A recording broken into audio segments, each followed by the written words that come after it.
माँ और बेटी दोनों एक परिवार में रहा करते थे। उसके पिता थे नहीं, लेकिन वक्त का दौर आगे बढ़ रहा था और बेटी धीरे धीरे सयानी हो रही थी। उसके बाद जब माँ जो थी, माँ उसकी परवरिश में कोई कमी नहीं छोड़ी। धीरे धीरे जब बेटी बड़ी हुई, उसने ग्रेजुएशन कर लिया। उसके बाद उस बेटी की जब शादी की जाती है, शादी होने के बाद जो दामाद मिलता है, उसकी आदत बहुत अच्छी थी। उसने एक दिन बोला अपनी पत्नी को कि ऐसा करो, माँ को भी अपने साथ ही रखते हैं, माँ अकेली क्यों रह जाएगी। लेकिन जो लड़की थी, जो पत्नी थी उसकी, वो बैंक में कैशियर का काम करती थी और जो पति था वो सॉफ्टवेयर इंजीनियर था। अपने कंप्यूटर पर, लैपटॉप पर अपने घर में ही काम किया करता था ज़्यादातर। पत्नी तो जॉब पर चली जाती थी और पति घर में रहकर अपना काम किया करता था। लेकिन ऐसा वक्त आया कि एक दिन समय आगे बढ़ता गया और जो सासू माँ थी, सासू माँ की उम्र भी अभी कोई ज़्यादा नहीं थी। और एक दिन ऐसा वक्त बदल जाता है कि सासू माँ से उस दामाद के रिलेशन बन जाते हैं, दोनों फिजिकल हो जाते हैं। और वो संबंध के चलते एक दिन ऐसा आता है कि जो बेटी थी, उस बेटी की नौबत तलाक तक पहुंच जाती है। और जब तलाक होने के बाद उस बेटी की जो माँ होती है, उस लड़के की जो सासू माँ होती है, वो दोनों शादी कर लेते हैं और उनसे एक बच्चा होता है। ये बात की जानकारी जब उस बेटी को पता चलती है तो फिर पैरों तले ज़मीन खिसक जाती है। तो दोस्तों, इस घटना को जानने की कोशिश करते हैं और आप इस घटना में बराबर बने रहिएगा। कहानी को पॉइंट टू पॉइंट समझने की कोशिश करते हैं। और हमारे इस यूट्यूब मंच पर आपका बहुत बहुत स्वागत है। मैं आभार व्यक्त करता हूँ, आपको नमन करता हूँ। तो वीडियो में आगे बढ़ने से पहले आपसे बस वही एक छोटी सी रिक्वेस्ट कि अभी तक अगर आपने हमारे चैनल को सब्सक्राइब नहीं किया है तो सब्सक्राइब कर लें और एक लाइक करके एक छोटा सा कमेंट अवश्य कर दिया करें, ताकि मेरा हौसला बढ़ता रहे। आपके सपोर्ट की हमें सख्त ज़रूरत है। तो नमस्कार, प्रणाम, मैं अजय कोहली। आज की जो सच्ची घटना मैं आपको सुनाने जा रहा हूँ, ये घटना महाराष्ट्र प्रदेश का जाना माना जीता शहर जो कि मुंबई, और मुंबई की एक पोर्स एरिया पड़ती है बोरीवली, और बोरीवली क्षेत्र में एक परिवार रहा करता था। इस परिवार के मुखिया का नाम होता है संजय बागले, और उनकी एक पत्नी होती है जिसका नाम दिया वागले होता है, और एक बेटी होती है जिसका नाम सौम्या होता है। ये जो सौम्या थी, ये अभी छोटी थी, लगभग 3 महीने की। और जो ये संजय वागले होते हैं, ये पेशे से एक ट्रक ड्राइवर थे। वैसे कोई दिक्कत नहीं थी, लेकिन इनका ये काम था।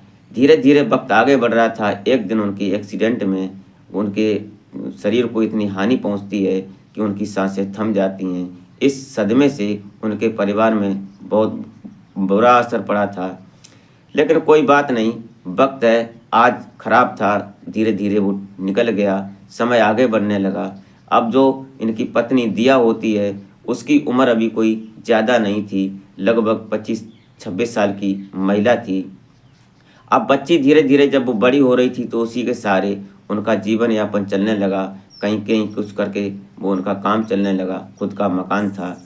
धीरे धीरे जब वो लड़की बड़ी होती गई, और बड़ी होते होते साथ साथ जब उसको पता चलता है कि जब वो ग्रेजुएशन कर लेती है, तो फिर उस माँ को ऐसा लगने लगता है कि बेटी की शादी होनी चाहिए। अब शादी की तैयारी करते हैं तो उनको पता चलता है कि पुणे में एक लड़का है और पुणे में उससे शादी की बात चलती है। तभी इधर जो सौम्या होती है, सौम्या बोल देती है कि माँ, मैं अभी शादी नहीं करूँगी, मैं कोई अपने पैरों पर खड़े हो जाऊँगी, तुम्हें सहारे की ज़रूरत है, उसके बाद शादी की बात करते हैं। तो वो कंपनियों में इधर उधर ट्राई मारने लगती है, अपना बायोडाटा देने लगती है। उसके बाद उसकी जॉब लगती है एक बैंक में, और जो बैंक में जॉब लगने के बाद वो कैशियर के पद पर तैनात हो जाती है। जॉब चलने लगती है। अब माँ और बेटी का अच्छा ऐसा बन जाता है। धीरे धीरे समय आगे बढ़ने लगता है तो बेटी बोलती है कि ऐसा करो कि अब शादी कर लो माँ। तो माँ बोलती है कि कोई बात नहीं, शादी कर लो। समय आगे बढ़ने लगता है तो वहाँ पर रहने वाला एक लड़का होता है जिसका नाम सौरभ होता है। और सौरभ जो होता है, आने जाने में उसको मिलता था, एक कंपनी में वो मिला था जहाँ वो इंटरव्यू देने गई थी। उस सौरभ से उसकी बात होने लगती है, और सौरभ जो था वो भी धीरे धीरे आगे बढ़ गया। वो सॉफ्टवेयर इंजीनियर बन जाता है। अब दोनों में एक दूसरे का नंबर एक्सचेंज करते हैं और दोनों एक दूसरे से वार्ता होने लगती है। फिर वो बात करते करते धीरे धीरे वो प्यार में बदल जाता है। अब एक दिन सौम्या अपनी माँ को बताती है कि माँ, मैं सौरभ से शादी करूँगी और वो लड़का सही है और वो सॉफ्टवेयर इंजीनियर है। ये बातें सुनकर जो कहीं ना कहीं उसकी माँ थी दिया, वो भी खुश हो जाती है कि चलो कोई बात नहीं, बेटी अपनी मर्जी से शादी कर रही है और वो भी लड़का कामयाब है, दोनों को परिवार में कोई दिक्कत नहीं होगी। आगे बढ़ने लगती है बात। एक दिन इनकी बात होती है आमने सामने। वो सौरभ जो होता है वो सौम्या के घर आता है और उसकी माँ दिया से जब मिलता है तो राजी खुशी सब बात आगे बढ़ जाती है और उन्होंने एक सादा तरीके से मंदिर में जाकर शादी की और कोर्ट मैरिज करवाने के बाद अब वो पति पत्नी का रूप ले लेते हैं। अब जो सौरभ था वो पुणे में था, पुणे में चला जाता है और अपनी पत्नी को साथ ले जाता है। लगभग 1 महीना गुजरता है। उसके बाद सौरभ बोलता है कि ऐसा करो सौम्या, अपनी माँ को भी यहाँ बुला लो क्योंकि वो अकेली रह जाती हैं, उनको दिक्कत होती होगी। तो सौम्या ने कई बार फ़ोन किया दिया को कि माँ ऐसा करो कि आ जाओ घर पर और हमारे साथ ही रहो, लेकिन वो हर बार बोल देती है कि बेटी ऐसी कोई बात नहीं, बेटी के घर रहना सही नहीं होता है माँ के लिए। लेकिन जो सौम्या होती है बोलती है कि माँ ये पुरानी बातें छोड़ो और तुम आ जाओ। तो एक दिन फिर सौरभ जाता है और अपनी सासू माँ को लेकर अपने घर पहुँच जाता है। अब 3 लोग हो जाते हैं इस घर में, एक ही जगह होती है। उसके बाद जब 2 महीने गुजर जाते हैं तो माँ जब साथ में होती है तो पता चलता है कि सौरभ एक दिन अपनी सासू माँ से बोलता है कि माँ, अब मैं हनीमून पे जाने के विचार में हूँ, दोनों लोग। तो उसकी माँ बोलती है बहुत खुशी की बात है, दोनों लोग जाइए। तो उसने टिकट 3 बुक करवाता है और थाईलैंड के लिए वो रवानगी लेता है। तीनों लोग साथ में जाते हैं और जिस होटल में वो रुकते हैं वहाँ पर उन्होंने 2 कमरे बुक करवाए थे, एक अपनी माँ के लिए और एक कमरा अपने लिए, पति पत्नी के लिए। वहाँ पर हनीमून मनाने के बाद लगभग 15-20 दिन बाद वो रिटर्न अपने वापस इंडिया आ जाते हैं। समय आगे बढ़ने लगता है। एक दिन ऐसा होता है कि जो सौम्या होती है, सौम्या तो हर दिन का उसका काम था कि वो सुबह उठकर अपना काम करने के बाद 8 बजे उसको निकल जाना होता है और शाम को 5 बजे वापस आना होता है क्योंकि बैंक की ड्यूटी थी और वो कैशियर थी। ऐसा ही क्रमानुसार चल रहा था। तभी एक दिन ऐसा होता है कि जो सासू माँ थी उसकी, दिया, ये घर पर ही रहती थी और दिया खासकर अपने दामाद का ध्यान रखती थी क्योंकि 2 ही लोग रह जाते थे और जो सौरभ था वो अपने घर पर रहकर ही अपने लैपटॉप और कंप्यूटर में ही इंजीनियरिंग का काम करता था।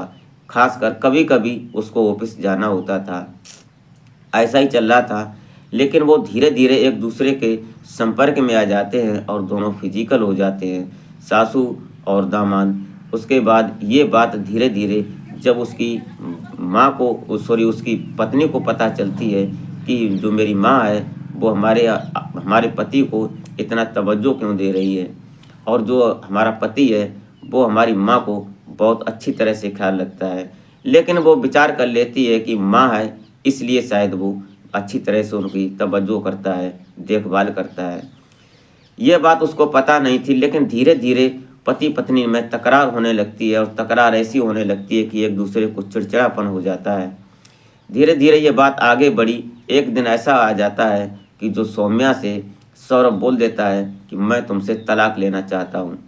ये बात सुनकर कहीं ना कहीं सौम्या स्वयं थिरक जाती है, उसके पैरों तले ज़मीन खिसक जाती है कि ऐसा कैसे हो सकता है, कोई ज़रा सी बात है और यहाँ तक नौबत आ गई कि वो हमसे तलाक लेना चाहते हैं। जब सौरभ नहीं मानता है तो जो सौम्या होती है वो भी अपने पैरों पे खड़ी थी, उसकी भी जॉब थी, वो सोचने लगती है कोई बात नहीं। दोनों ने कोर्ट में अर्जी दी और उसके बाद 2 महीने के बाद लगभग अर्जी को मंजूर कर लिया जाता है, दोनों अलग अलग हो जाते हैं। सौम्या अपनी माँ को लेकर मुंबई आ जाती है, बोरीवली इलाके में जहाँ उसका घर था वहाँ रहने लगती है। और उसके बाद जो सौम्या थी, सौम्या की जॉब वहाँ से ट्रांसफ़र होकर गुजरात अहमदाबाद आ जाती है और अहमदाबाद में आकर वो वहाँ रहने लगती है। अब माँ को वो कई बार फ़ोन करती है कि माँ हमारे पास ही आ जाओ, यहीं रहो। तो उसकी माँ बोलती है कि नहीं बेटी, मैं यहाँ खुश हूँ, मुझे कोई दिक्कत नहीं, अगर ज़रूरत होगी तो मैं तुम्हें बता दूँगी और मैं तुम्हारे पास आ जाऊँगी।